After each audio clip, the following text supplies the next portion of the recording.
welcome to the Beyond podcast. I'm your host Advaita, and today we have a very special guest here, a real monk. So thanks for tuning in, and we're looking forward to hear from Savya the monk. Savya the monk, nice to have you with us. Unity in diversity, the topic for today. Maybe say a few words about yourself. The last podcast is quite some time ago. Who are you? Why are you here? And thank you to you, Advaita Simha, and thank you for your platform. Savya Sachi Das is my name. I go by Savya the monk. I'm based in Johannesburg, South Africa. I'm a student of spiritual life, and I'm a student of the applied spiritual sciences. How to use spiritual wisdom to turn one's own life into a more positive, well-rounded being and someone who contributes positively to the world, and also to assist others who have similar interests in aligning with their purpose, aligning with God, and becoming much more happier and peaceful beings. So as a monk, this is what I do, and my identity is more linked to these spiritual ideals that I hold. And can you tell us about the topic unity in diversity, and how do you see things in that way that we can understand that actually we are one. We came with nothing, we'll go with nothing. If I bleed the same like you. And there's so much same qualities and culture we all belong to, come from, but also with so much diversity and differences, and how to find a common ground and move forward in a direction that we can live peacefully and encourage each other, grow together in a very happy and harmonious environment.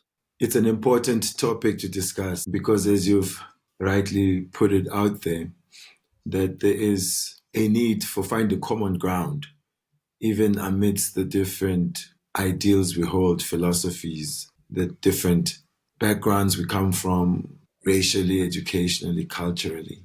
The Bhakti texts especially educate from the platform that every living person is a spiritual being. So immediately establishing a universal common ground, that life, the living symptoms, are present not only just in the human species, but it factors in the animals, the plants, aquatics, even life forms that are beyond our particular universe. So the living symptoms, life, is discussed as a spiritual phenomena. And wherever we see life, we will see growth and changes.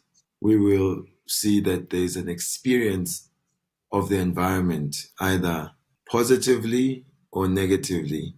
Beings are affected by the environment. So in the world today, there's a greater emphasis on the differences because groups of people are trying to protect what they feel is theirs, especially around resources, around sovereignty of nations, sovereignty of ideas. And so together, your group, then there's a push to emphasize what makes us the same and what makes the others different from us. While we acknowledge diversity, it makes things much more colorful and much more flavorful. Like if you have a vase of flowers, if you have a variety of flowers there, then they have different design, different aromas, different colors. It makes the vase of flowers look much more pretty. However, for humanity to move forward in a graceful way where there's cooperation, there's the deeper values of sharing, there's a need to investigate more the common ground, and that is the spiritual. And that spiritual platform is where variety doesn't create a sense of apartness, but the variety celebrates the glory of what unites us. Our common Father, as the Bhagavad Gita states, Krishna is the source of both material and spiritual worlds. There Krishna says something nice, Aham bija pradapitaha. I'm the seed-giving father of all living entities. So this is the crux of the angle that I want to emphasize as we discuss unity and diversity, that this unity of a common fatherhood, a common source, is way more important than the variety of differences. But we see we have so many different spiritual traditions and religious backgrounds, and everyone claims my way is the highway, my way is the only right path, and it's in my scripture. And of course, I respect your tradition and I love your religion, but mine is the best. My scripture says this is God, and I'm the only one who knows God. And yeah, I also see it in my own practice that I'm very compassionate and understanding to other traditions, but in the same time, I also think my way is for me the best way. Yeah. So somehow we're very conditioned in understanding this principle of unity and diversity, especially when it comes to spiritual texts or the understanding of God. And that you mentioned that God is the seed-giving father of everyone. Yeah, but still we claim, no, my God and your God. And Yes, this is a very important point you're raising. That although we mention that there's one God or there's one source for all, the seed giving Father for all, it is quite natural for one to feel that the path that they are on or their tradition is best, especially if they feel it is giving them some results that they're looking for. I mean, in the Bhagavad Gita itself, Krishna speaks to this idea. And just to share that in Bhagavad Gita, there's a discussion of what is known as Karma Yoga and also something called Sankhya Yoga. And there they are known as different parts because one is dealing with how to harmonize your fruits of activity, how to get good results. The other is more about analyzing the material world and becoming renounced from it. Krishna there says that these two are the same, and one who thinks different is a fool. So, what does he mean? Because when you explain them, just like the biblical culture will explain God and how to connect differently in many ways than the Islamic culture or the Hindu culture or the Jewish culture. So, what comes up there that we should look not at the divergent ideas or the different ideas that are spoken there, but we have to look at the convergent ideals or the harmonizing ideals. What is the ultimate to be achieved? And you'll find all of them talk about love of God, bringing peace amongst humanity, prosperity by the blessings of the Supreme Lord, and also extrication from material existence, meaning back home, whether it's called heaven or paradise, Vaikunta, the spiritual world. So when we look at the ultimate goals of these traditions, then we can find harmony there. We have some unity in what we are looking to find. But if we focus too much on the philosophical explanation of reaching the goal or the steps of reaching that goal, then naturally there will be differences. And this idea lends to what I touched on earlier, that we are all spiritual beings, but also we have a material body. The material body being gross and physical, we can definitely see the differences if you look at just the two of us on this podcast. You can find so many differences. But deeper than the skin is the subtle body, the mind and the intelligence. So there, if we find commonality in those ideas, that's great, but they may also not be the same. So the ideas are coming from the psychological, the intellectual class. But what those ideas are hinting at is the ideals, what can be achieved. So in discussing unity in diversity, and my emphasis on unity would be, let's look at the common achievements that all these cultures are propagating. And then maybe if we increase the discussions around what is to be achieved, then we will see greater commonality. Otherwise, the sectarian mood is always appealing because we're looking to be unique and we find strength in a group, and we must encourage each other about our own particular path. And that is easily weaponized by whether it's political entities, whether it's fanatic persons within each culture. It may lead to this extremism, excluding others from having a part to play in the resources provided by the one God who is the source of all of us. Yeah, I was just recently thinking about that yeah, I mean, the experience is very subjective in each culture, in each tradition. Um, but to see what you mentioned, that love, yeah, we all looking for love, yeah.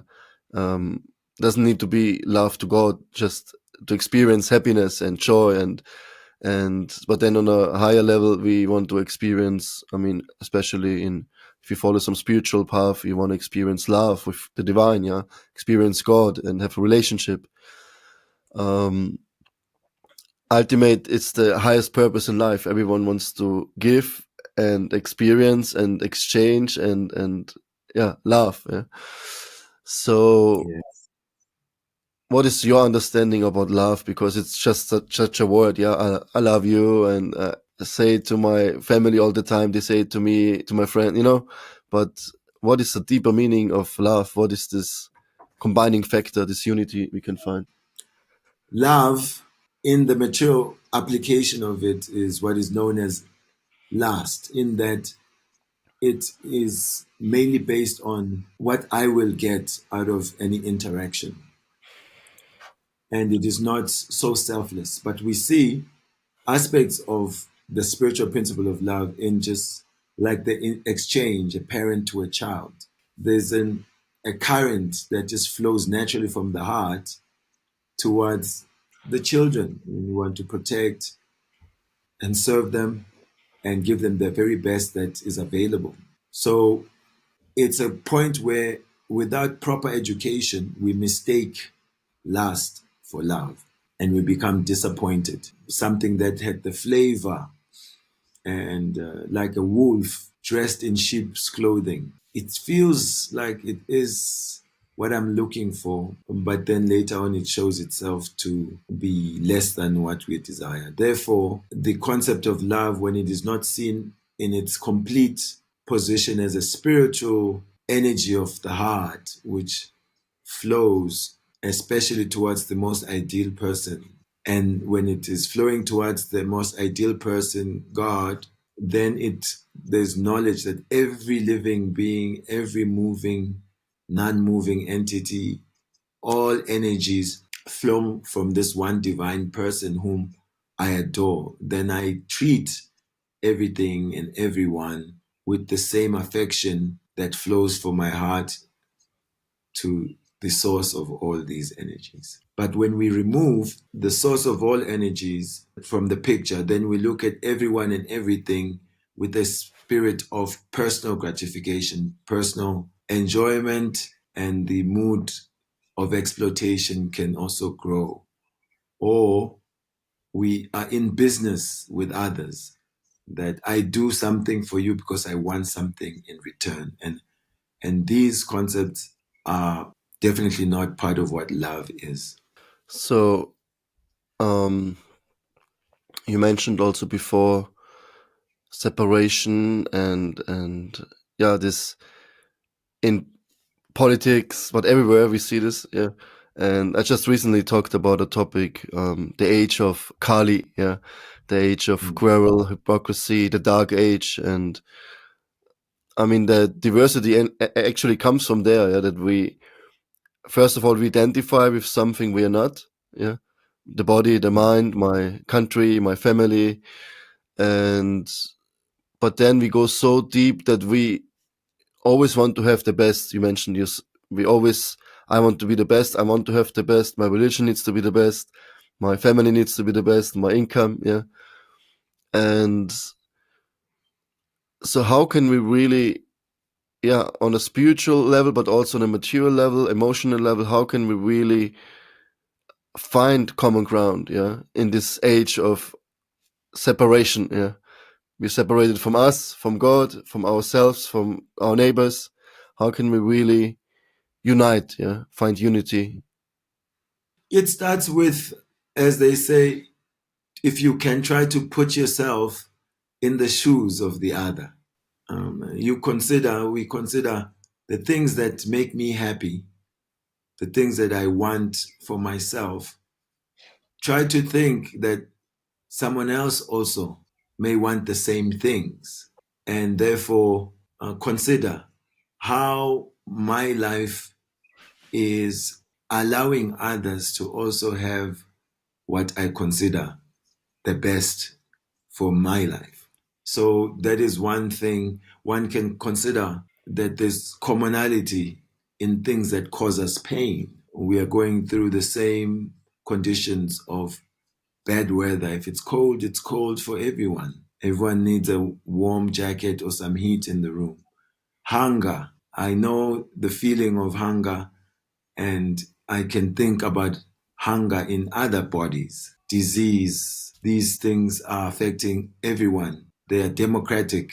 They are available to all. Mm. So these type of meditations, where what I think is important for me and which I think I deserve and is best, try to consider that others are also looking for the similar thing. That means a little less selfishness, removing ourselves from the center.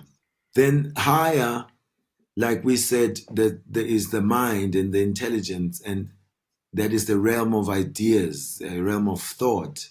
That ideas are also present in everyone.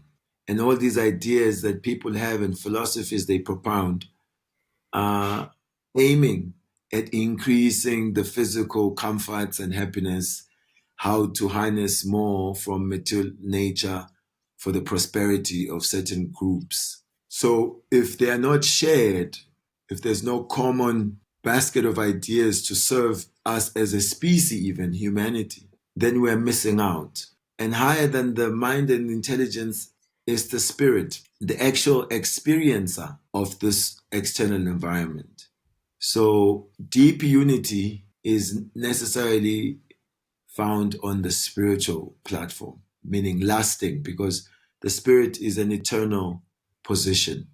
So if we want something lasting, we have to find something that matches our lasting quality of being spiritual in essence. All of that is facilitated by education. So I would really say the dialogues between differing people externally, ideologically, have to be encouraged. When we dialogue, that's when we will start to find common links. Certain things, we just express them differently, use different language. But once we discuss, just like the sun is known by all on earth, but they may not all call it the same name, sun, because they're different languages. But if we discuss the ball in the sky, its color, it gives light and heat, then even though there is a limitation arising from different languages, different forms of communication, we can understand that we're talking about the one ball in the sky, which gives all of us heat and light. So common ground coming from discussing what may seem to be the differences, and intentionally trying to find common ground. Just heard a quote recently. Somebody wrote, I pray that I'm not becoming so spiritual that I stop caring about others. And just remember the quote, because like we say we're so spiritual and we pray and we go to church or temples, and so what really binds us together, what helps us, is this mood of service, yeah, to give, like you say, um, put yourself in other shoes, yeah. What I want for myself, can I really offer it to others, yeah? So do you think it's the first way to really approach this topic, yeah, and to find unity through service, what to speak of understanding there is one God like the sun and different names, and we all have a relationship and we all connected? Yes, I think broadly this is a most common platform which anyone from any walk of life can appreciate, to serve, to be our brother's keeper, our sister's keeper. Even we begin just on the basic needs, food, clothing, and shelter. These are common to all. And if we as humanity can aim to tackle that, that could really usher in greater unity because we are concerned about the basics that we all need. That can be inspired even without religious belief sometimes or deep spiritual insight. It is just common sense, you may say, that as I hunger, others hunger. As I seek shelter, others need shelter. And if I can help beginning from my neighbor, then I'm changing something in the environment around me. If I can help someone in my community, then I'm affecting the nation. If I can change something in the nation, I'm affecting that region of the planet. If I affect that region of the planet, I'm affecting something on the planet. It is really a shift in individual values, a shift in individuals' consciousness. So we need more conscientizing of the people to let's not be selfish. More selfless than selfish. Yes. Less of myself. Before I started my spiritual journey, or I was already on the path, kind of, and was introduced to karma and action and reaction, and I started to live a little bit more conscious and giving, yeah. But honestly, I have to say that I couldn't really like put others in front of me. It was always about myself, yeah. And maybe my closest friends and relatives, my family, but I couldn't think further that I really want to serve or help people, and maybe somewhere very deep inside there was a desire to serve, but in a practical way I only thought about myself. Yeah. So only when I encountered some spiritual people like monks, yeah, I visited the temple and I saw they don't live only for themselves. They go out of their way to help others to get in contact with the spiritual teachings and experience joy, bliss through chanting and mantra meditation. And then first time in my life I saw there are people in this world who don't live only for themselves. Of course they have their struggles and their own egoistic views and whatever, but also like they going out of their way to give, yeah. And that what really attracted me actually to spirituality, to not just talk about it and be careful to create good karma, yeah. But when I started to give and to serve and to engage and help others to engage in the same way, then actually magic was happening. And when I became a monk, all my friends, I would never be friends with them, you know. I would be completely different cultures, different languages, different backgrounds. But somehow this one thing, yeah, this understanding that I'm not this body, yeah, that we are a soul, that we have a higher purpose, that there's God, we have a relationship with Him. So we all had the same idea, yeah, the same desires.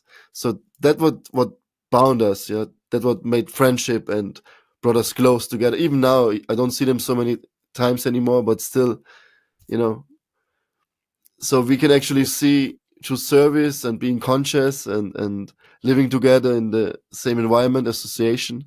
This is what sparks the unity, right? Yes, yes. And I mean, you're bringing up very important that it's a practical conversation. It's not just armchair discussing it because what's happening now is that people are also becoming unable to deal personally with others.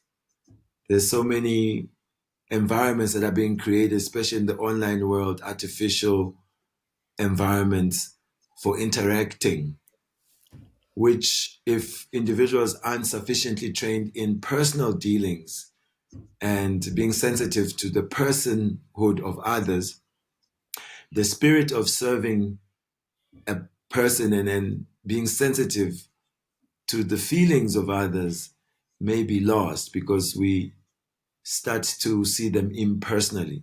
We're seeing them only through the screens. And I had a similar experience that when I came into community with others, I could tell that everyone was still an individual, but they were bringing their individuality to a united vision, which was how can humanity be uplifted. In this tradition, Krishna consciousness is speaking to the original consciousness of all, that as part and parcel of the Supreme Person, we are always conscious of that relationship. And that forgetfulness of that eternal spiritual consciousness is the cause of the problems of the world. That brought the unity. We are finding the relief, we are experiencing it, and we want to share it with others. It worked so powerfully that although there were many clear cut, like you mentioned, cultural, economic, racial differences, that those became very minor, even insignificant in the background, because on the foreground was this inspiring vision of the Supreme Personality who is in the heart of all of us, who's our well wisher and friend, and a process which gave us all direct experience of the common Father. This chanting of Hare Krishna for us is the same. And you find in all cultures this name of God, meditating on the name of God and the activities of God, bring great unity amongst people who are different in terms of their backgrounds. And so I'm in agreement with this practical demonstration of service, bringing unity. And I'm just adding that be careful now that the impersonal structures are growing. We should not lose out on the personal touch, which comes when we are serving directly instead of impersonally, as the culture is dictating. This word community, when you separate it, it means commune in unity. It's actually, Mm. yeah, I like it because, um, we had this one teacher visiting us sometimes, and he said, "Okay, now look at each other in each other's eyes during the class, during the presentation, and now he said, see in the other person that this body, yeah, is a temple of the soul and is a temple of God, yeah." And then he said, look in the room to all the persons and see God within the heart. And all of a sudden, everyone starts smiling. And there was so much Mm. joy and peace. Yeah. And then he said, you see, it's so simple. If you want to be happy, just see the soul within, just see God within each person. Yeah. Mm. That really stayed with me. And you also touched on this point, God in the heart. Yes, it reminds me because stories are always it's just so nice about the monastery. It might be some San Franciscan order of some sort. The monastery was not getting enough members joining, and one senior monk came to visit, and he saw that there's not so many men joining that monastery, and he was thinking how to remedy the situation, and he saw that somehow there was a deficiency in the dealings. And so he started to talk to the individuals in that monastery, telling each of them that the Messiah had come and the Messiah was living in their monastery. Hmm. Therefore, each person started thinking, oh, I've made a commitment to work on behalf of the Messiah, and now the Messiah has come here, and he is one of the brothers in the same monastery. And so he started treating the brothers with great sensitivity, care, and attention to pleasing them because they may be the Messiah. And by beginning to be sensitive like that and serving them nicely, all the others who had also heard that one of the brothers here was the Messiah was reciprocating in that way. So they began to treat each other in the very ways that they would treat the Messiah. And the people in that community began to experience that change of consciousness. They felt the love and the bonds were deepening. That spiritual atmosphere was invoked in the monastery. And congregations started coming more and more. Many men wanted to join that monastery. The numbers were swelling. And soon enough, they were consulting that senior monk that, oh, we have now too many men wanting to join our monastery. We don't have the space to accommodate them. So, in his deep maturity of spiritual growth, he understood that care to attention, service with devotion and affection is what the hearts are looking for. And but when that spirit is there, it provides a joyous atmosphere, a united atmosphere. So, to your point, yes, when we are sensitive like that and we're seeing God in the heart of others, then we want to deal with them as temples or vehicles of God in the heart. And I would say, in principle, this is the culture or the platform of dealings that can change. Not remove the differences, but really install the differences as decorative ornaments on the uniting principle of spiritual brotherhood and sisterhood. I love your story. I love the story. I need to remember. Yeah, but yeah, the Messiah is there everywhere. All of a sudden, everything changed. Also Yeah. in the Indian culture, when a guest comes, then you should see him always as Vishnu, as God Himself. Yeah, because you never Mm. know. Maybe God knocks on your door, and you should treat him like he's God personally. You give him a nice seat, you wash his feet, you offer him some drinks, some food. If you have nothing, at least a seat you can offer him. Yeah? Show some kindness, show some love. Or when you cook, it said you should go out and ask in the neighborhood who is hungry, who wants to eat, and then first you serve everyone, and then you eat yourself. Yeah? I mean, I think nobody's doing that nowadays, but maybe in some parts of the world. Yeah, Yes. I just Beautiful, can beautiful. I can see like when I talk to you now, like I remember in many ways when I start serving and giving and seeing these similarities within instead of the external features.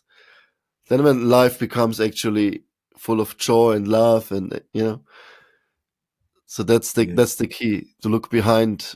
Yeah, what is? I mean, this is also the topic of the podcast, beyond. Yeah, the beyond Mm. podcast. The idea is to go beyond because we have so many conditionings and limiting beliefs, understandings, misconceptions of who we are. I mean, we don't even know like who do we look within. Yeah, I can see you now. I can see your body, but who are you? Yeah, who is the person within? I can't read your mind. Yeah, I don't know your thoughts, and now I know a little bit, but yeah, to look beyond what is actually there, yeah, and that we can only do when we go within, when we look within. Yeah. This also is what uh, saves the families. Home life is greatly improved when the family members are bonding on the platform of being caretakers of each other.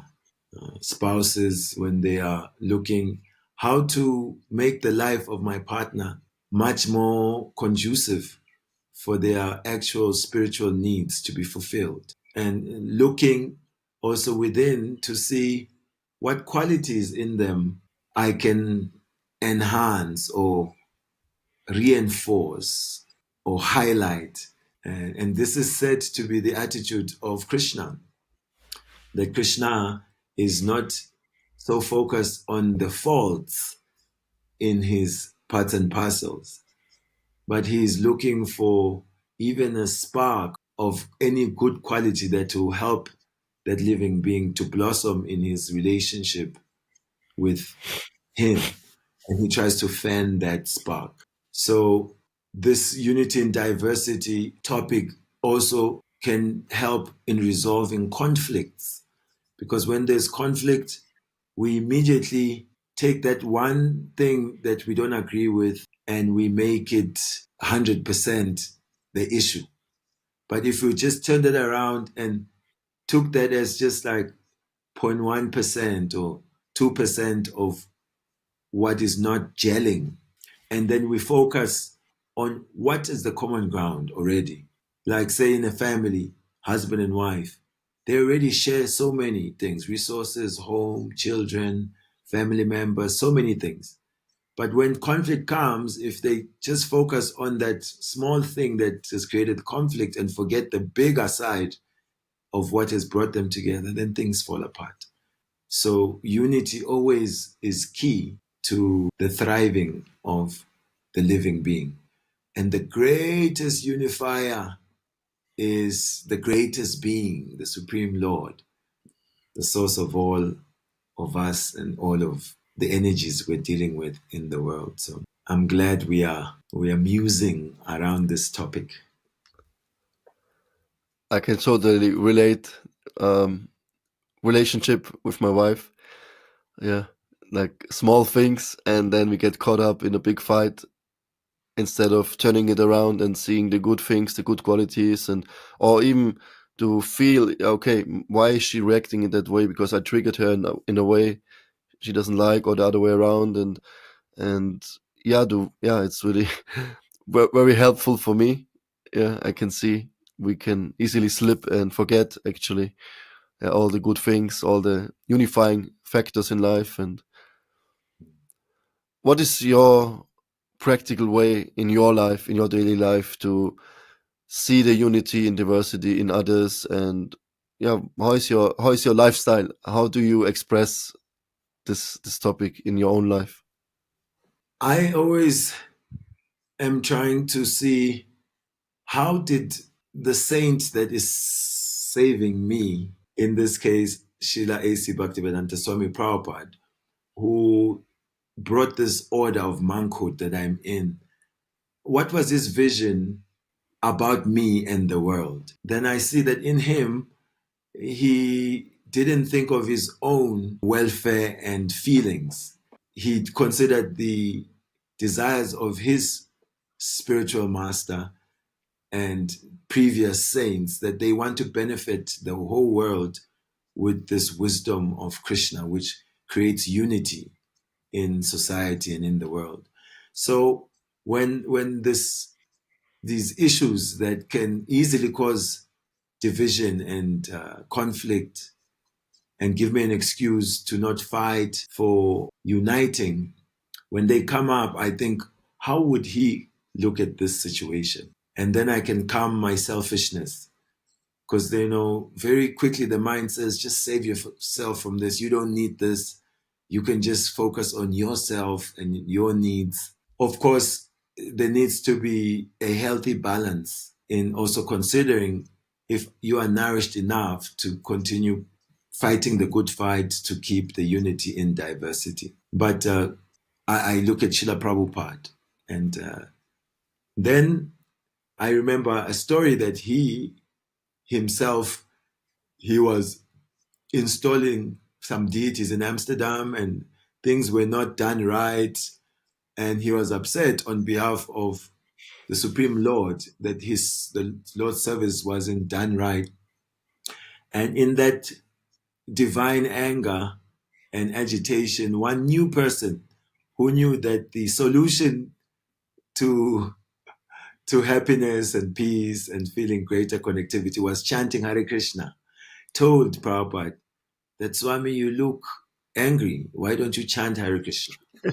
So then I also do that. Let me just go towards Krishna by chanting a few mantras or a little more mantras. Then I find that my vision of the situation definitely will change. So Prabhupada and taking shelter of Krishna through the chanting always helps me to come back to a position where I'm willing to push on in this spiritual fight to bring more unity in the diversity of the world around us. I think it's a great example, what you mentioned, that the Swami Prabhupada, he himself taught to chant and be happy, and in an angry situation, his disciple comes to him and tell him, "Hey, why don't you chill and chant?" And he's so humble, and like you can really see this, yeah, unifying principle he really embodied, yeah, to Mm. even take advice, from someone minor, you would think, but yeah, beautiful. There was a few points now I have to digest and apply in my own life, definitely.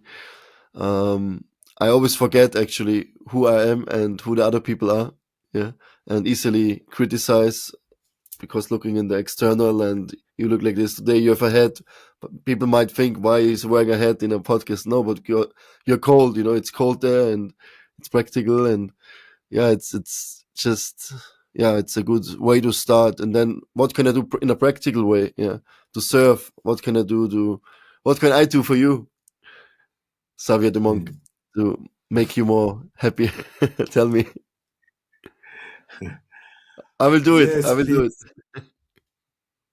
please continue trying to be this agent for positive change in the world, trying to share content that will uplift people and trying to give your message where it can be digested and taken on board. I appreciate that very much about you. So if you just continue to do your work, you will be serving me in a great way because I'm also trying to be a small agent of a positive spiritual revolution in the world. And Thank you. I'm looking forward to seeing you. Then maybe we can take prasadam, spiritual food, together when I come to your part of the world. Yeah, please. Yeah, thank you. I mean, this is a good way to to serve you. I'm trying to building the bridge, talking more about God, but in a unifying way. Yeah, because it can be, again, I wanna instruct or teach and tell people, hey, I have the best, but no, how can we commune in unity? Yeah, even with Mm. our differences. And so, yeah, I really appreciate that you took time today to come. I hope to visit you in South Africa, hopefully next year. Otherwise, maybe see you in Germany. Or if nothing works out, I will invite you for another podcast. Can't can't wait so long to miss your association. Thank you, Advaita. Thank you Okay, to thank you, anyone who Savia. will hear us. Yes, thank you.